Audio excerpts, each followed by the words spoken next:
So there we go, live once more, back in the rat cave.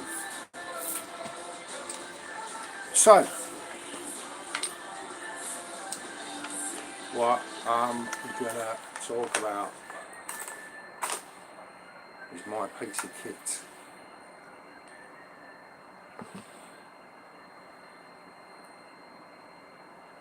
And my piece of kit, I'll go shooting with, is basically a Wolfer Rain M2 bullpop rifle. And in a jiffy, I'll show you what I'm talking about. So the old sniper screw on.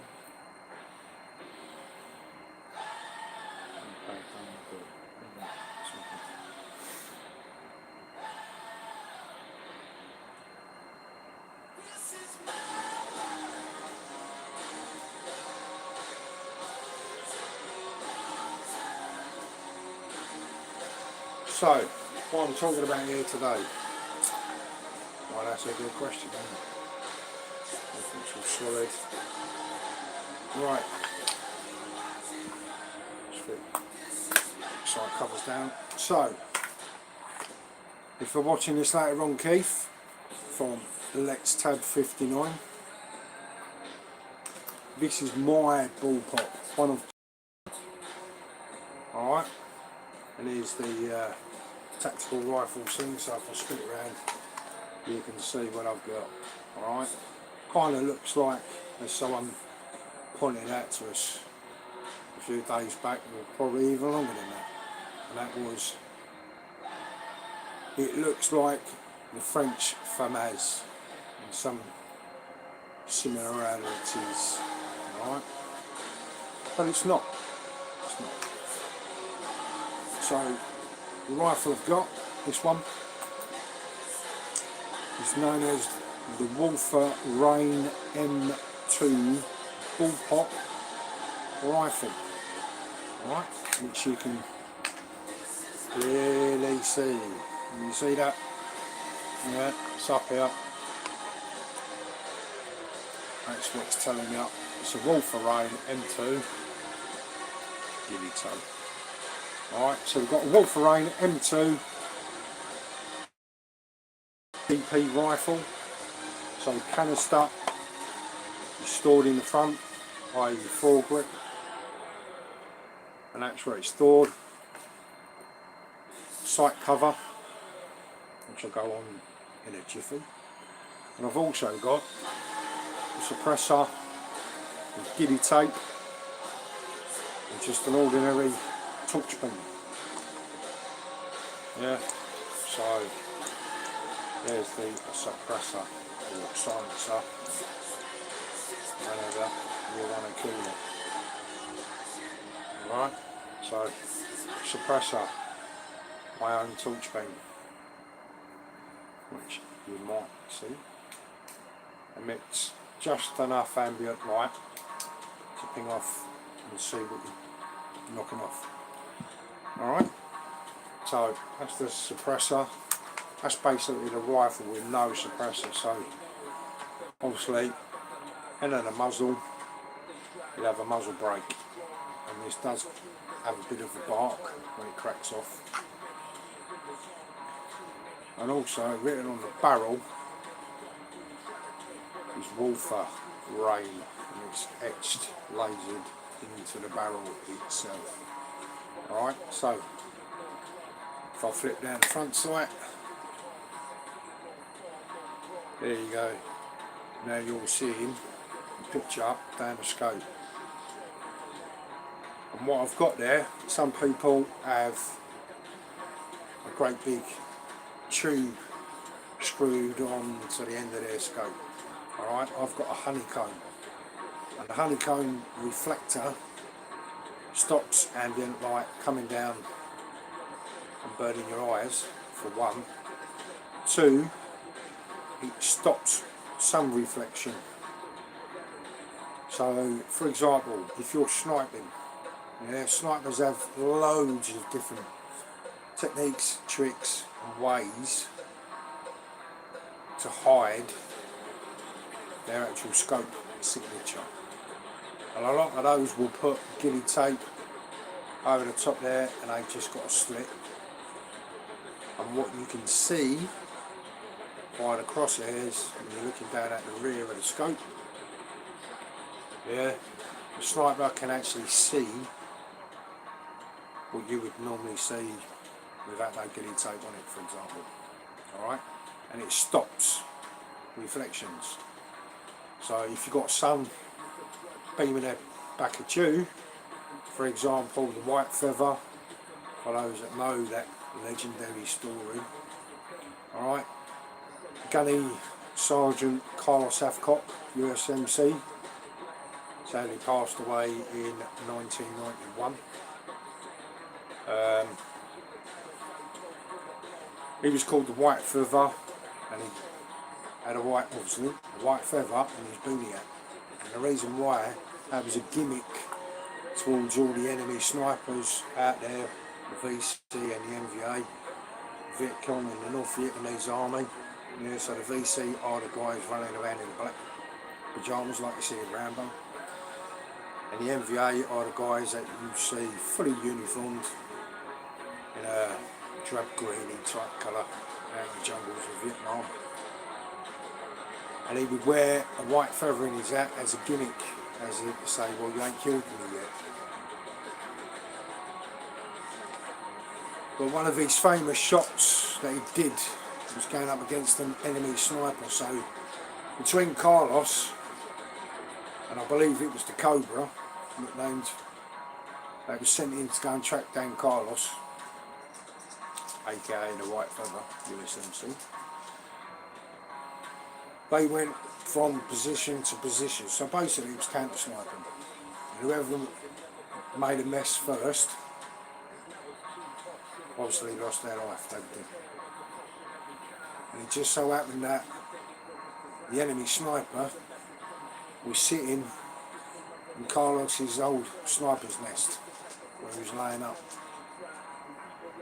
And the reflection on his scope gave Carlos the actual position of where he was going to put the shell that day, the bullet. Right?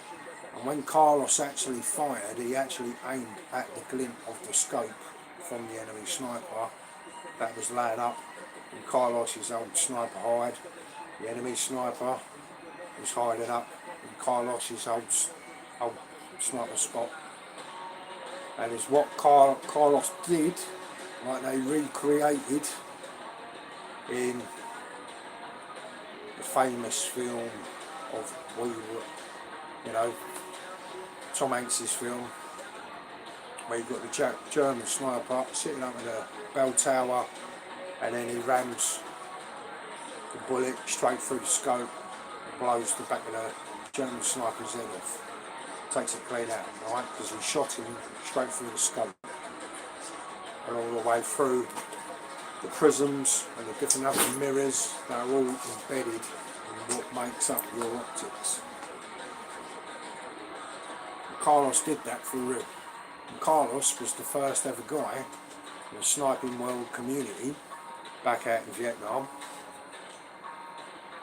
to actually put a conventional rifle scope on a 50 cal machine gun and actually take out people with the 50 cal machine gun with the scope on it using a BMG 50 cal .50 Browning machine gun plus ammunition. He was the first ever guy to do it in history, and that was out in South Vietnam, I do believe. So it can be done. Carlos did it, and everyone since has tried to recreate it from movies. Private Ryan, like I said, German sniper up in the bell tower, and then you got one of Ryan's, Tom Hanks's, from his Ranger unit. He's got the lead sniper, the Springfield 1903, which is still to this day considered a formidable sniper rifle, and that's where he placed the shot. So getting back to, like I was saying, let's Tab 59's video earlier on today where he had a bullpop rifle talking about pressure gauges, PCP and so on. This is a Wolverine M2. It's a .22 caliber air rifle, sub 12. Alright, so it's legal. You can walk into a shop, walk out of it and go fire it the same day. Several types of ammunition I use for it. I use JSB Exacts, and they pack a punch, and they are literally threading the eyeball through a gnat's backside basically when you fire it, that is. You don't have to be. Keith was saying it's a bit like the SA-80 assault rifle. Yeah, in some respects it is, because it's a bullpop rifle, and a bullpop rifle basically means that the magazine is behind the old pistol grip. Alright, that's generally what a bullpop rifle is. Right, and you and I both know there are loads of bullpops in service still to this day. Obviously the SA-80 is numbered now, and that's going to be around for another 4 to 5 years within service to the British Army. All the tweaks and mills and whistles done by H&K have corrected and made things good and bad. So, on this particular rifle, if I can detach, I've got a quick release tactical sling. Okay, you can go either side. All that does is it simply clips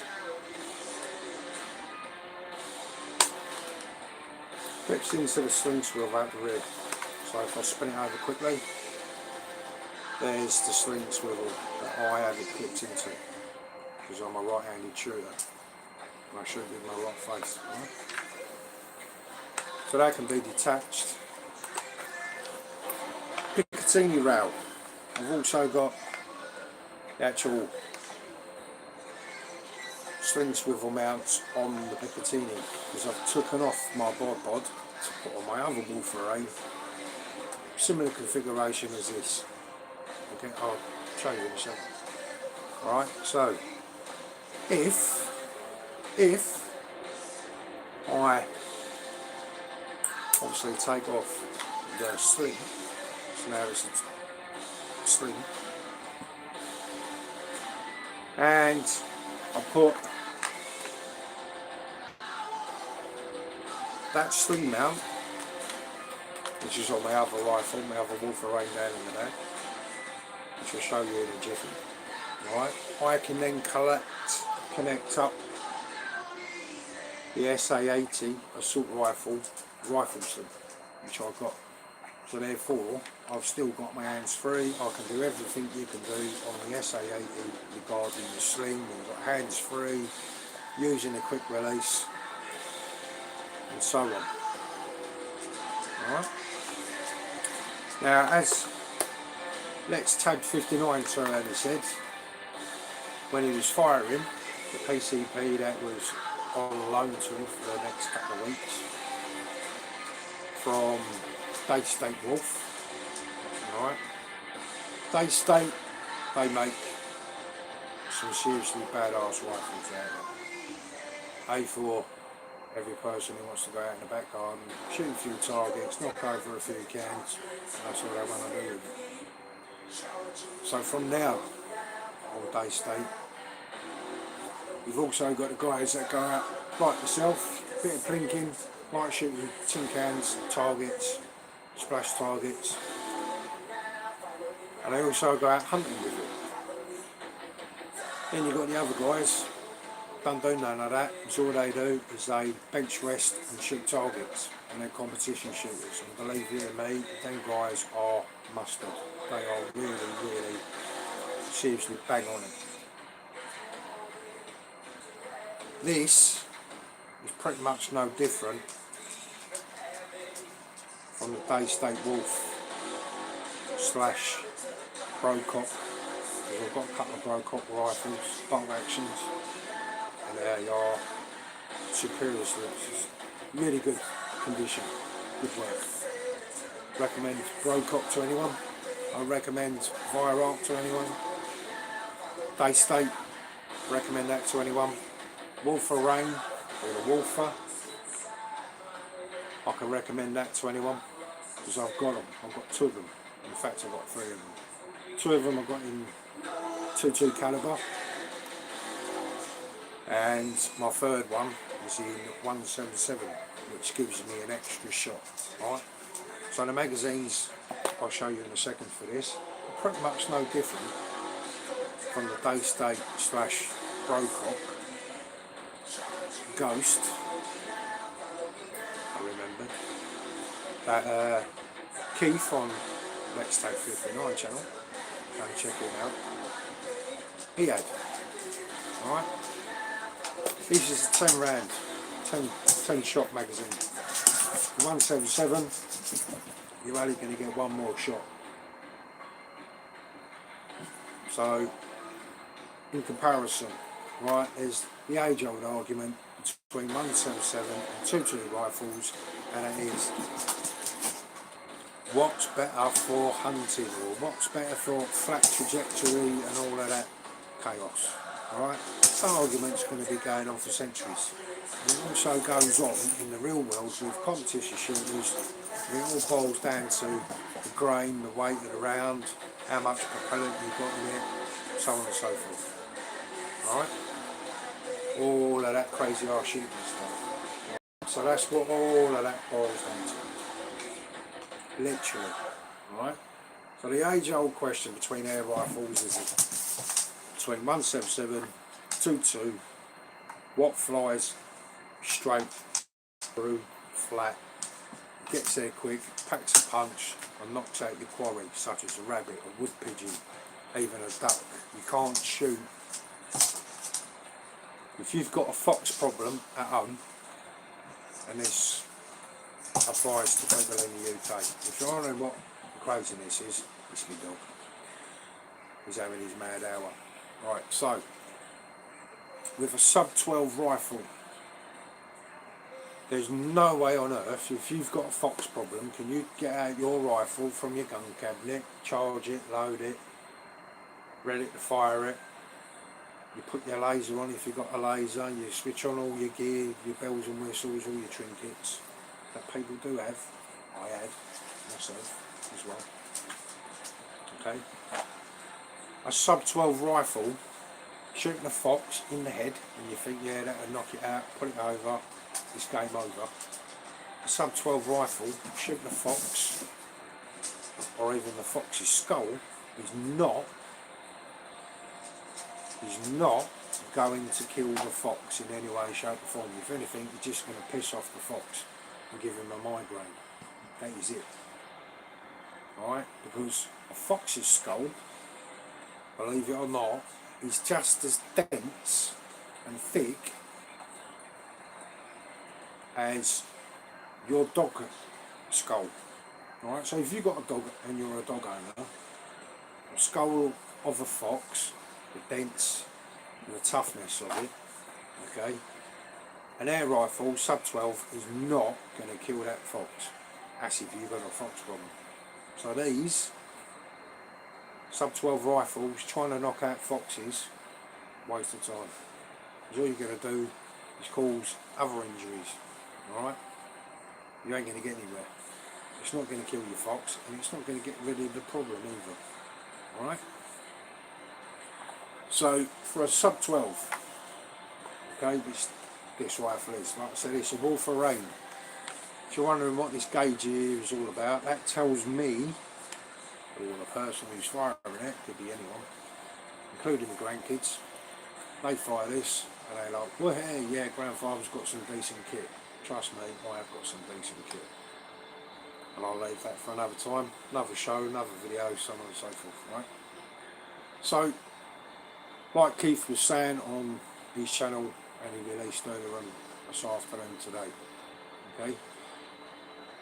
That gauge there, that pressure gauge there, some rifles you'll get 2, you can even have 4, some even have 6. and you can adjust all of these dials for your rifle to be super power, for a quick way to explain it, so literally down to a legal requirement air pistol in the UK, which is sub 6. Alright, £6 of pressure basically. This is £12 of pressure per shot, right? So that's the power output, is sub 12, sub 6. Sub 6 for a pistol, whether it be PCP, if you've got adjustments to make on that PCP pistol, you can up the rating. But in doing that, you're now breaking the UK laws, because that's technically classed as you're boosting your shots. Or if you get your tin of pellets, and on the back of the skirt, or the skirt of the pellet, you can put Vaseline, oil, and it's called dieseling. Now, although that might be good for uprating the power, but the long run of use and the long run and problem with that is you're ruining your weapon. Because let's face it, these are weapons. These can kill a human being. Alright? These ain't toys, these ain't, you know, these can kill. And that's primarily what their job is. Ape-linking targets, and if you're going out hunting, these kill. Some of these rifles, air rifles, can kill just as much as a real deal rifle can. And just as much damage. Chaos there. So, this gauge here, air gauge, that air gauge there will just tell me how much juice, how much air is in my cylinder, which is built into the foregrip. Alright? Doesn't have muzzle shroud. Let me put up the scope. So the first one, the A model, let's call it, had a barrel shroud. Alright, this is a free floating barrel. Alright, so the barrel starts from there and basically ends, almost dropped it, and the barrel ends basically where my finger is. Alright, so that's how long the barrel is. So you can still have a longer barrel, you just set it back into the weapon. Alright, so to load or even open it, yeah, to charge it, simple. Alright, there's my cocking handle. That's now cocked. If you look closely, you'll see a pin go forward and backward. See that pin? That's basically like your firing pin. Alright, that's your piston. That firing pin, when the magazine's in, will push in around into the barrel and you're good to go. Alright, now you're good to go. Alright, so side lever, like most bullpop rifles are side levers. Some of them are really tiny, you just do that. Good to go. Cock it back. This one's already now been re-cocked back. So now, all we're doing is pushing it forward. Now the safety catch, just as important as the trigger, if not more important than the trigger. Alright, safety catch, here she is, you see that? Obviously I don't have my pointer because it is what it is. So, on both my Wolf range that are 2.2 calibre, bearing in mind I've got 3 of them, 2 are in 2.2 calibre, third one is in 1.77. Same rifle, same setup, same kit, just different calibre, same output, same poundage, same amount in magazine other than one more shell. I'm not worried about one more shell, one more shot. What do you do though? It's not important. What is important is your weapon stays in good condition. So you regularly clean it, you regularly pull through the barrel, you regularly oil it, weapon mouth, you know, weapon inspections, make sure in that your safety catch works. So on this 2.2 Wolfer, alright, which is one of my hunting rifles slash target rifles. Do a bit of blinking just for a bit of fun. Okay. The safety catch is right there. Okay, safety catch is right there. So if it's pointing out on the left hand side, and it will denote on the bottom of the safety catch where the actual safety catch is pointing out, on the left hand side is a green ring, like a little grub ring. If you can see that, the weapon's safe. i.e. the trigger is not going to go. If it's currently on safe at the minute, and there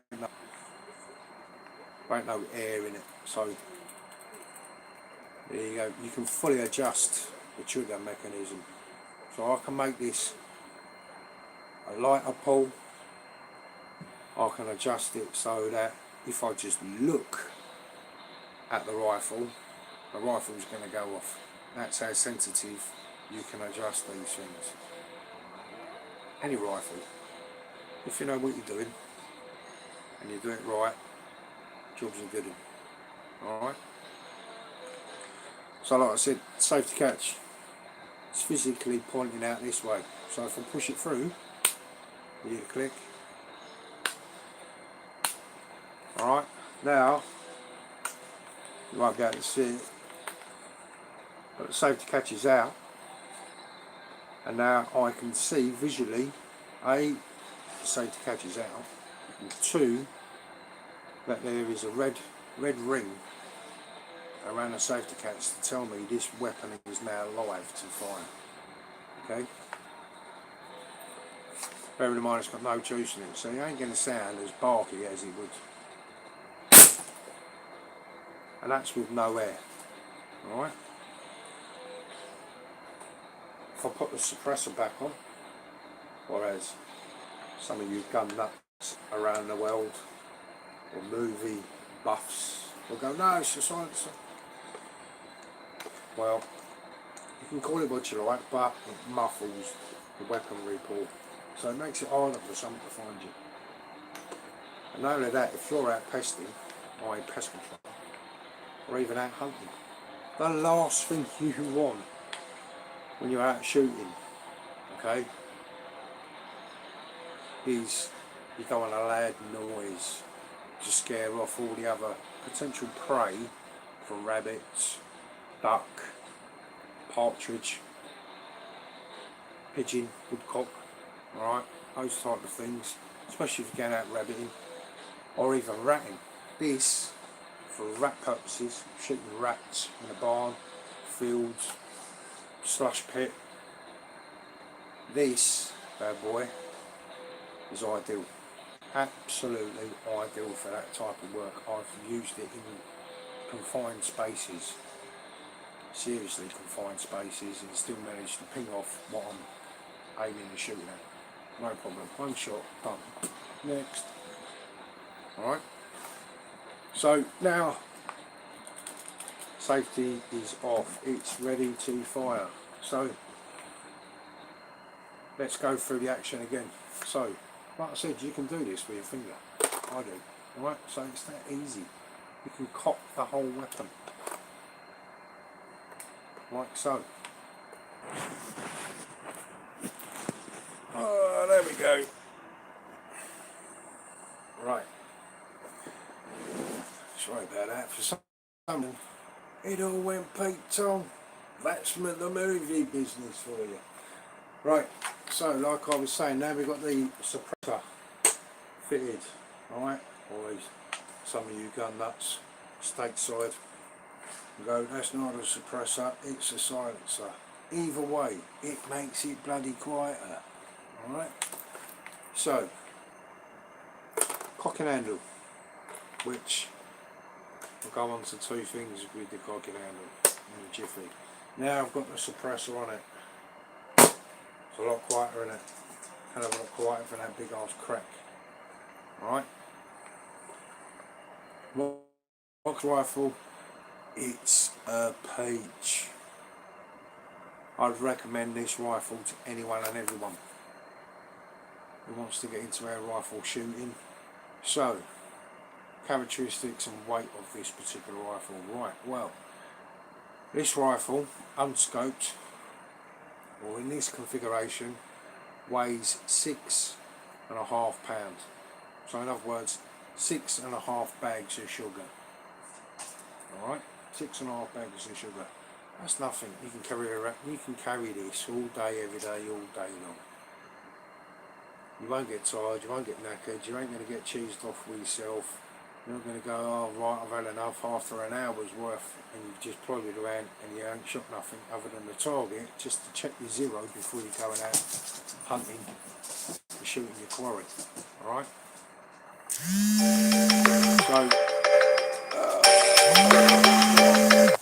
So, because it's now midnight UK time. How about that? Right, so I mentioned about the charging handle or the cocking handle. Alright, that's how easy it is. So this cocking handle, if you're a right firer like I am, okay, I shoot right-handed. I can also shoot left-handed. Just as good as a right-handed person. Why? Because I was trained to do that. I practiced to do that from a young age. One, because my father, he was a good shot, and my grandfather, so my dad's dad, he actually served in the First and Second World War, for those who don't know. Alright? Obviously you don't. So, my grandfather, my dad's dad, served in the Great War, the First Ever War, and the regiment that he actually served in the Great War, the First World War, as we now know it, was artillery. So in England, if you see the guns being dragged around at Armistice Day to mark the 11th, the 11th of the 11th,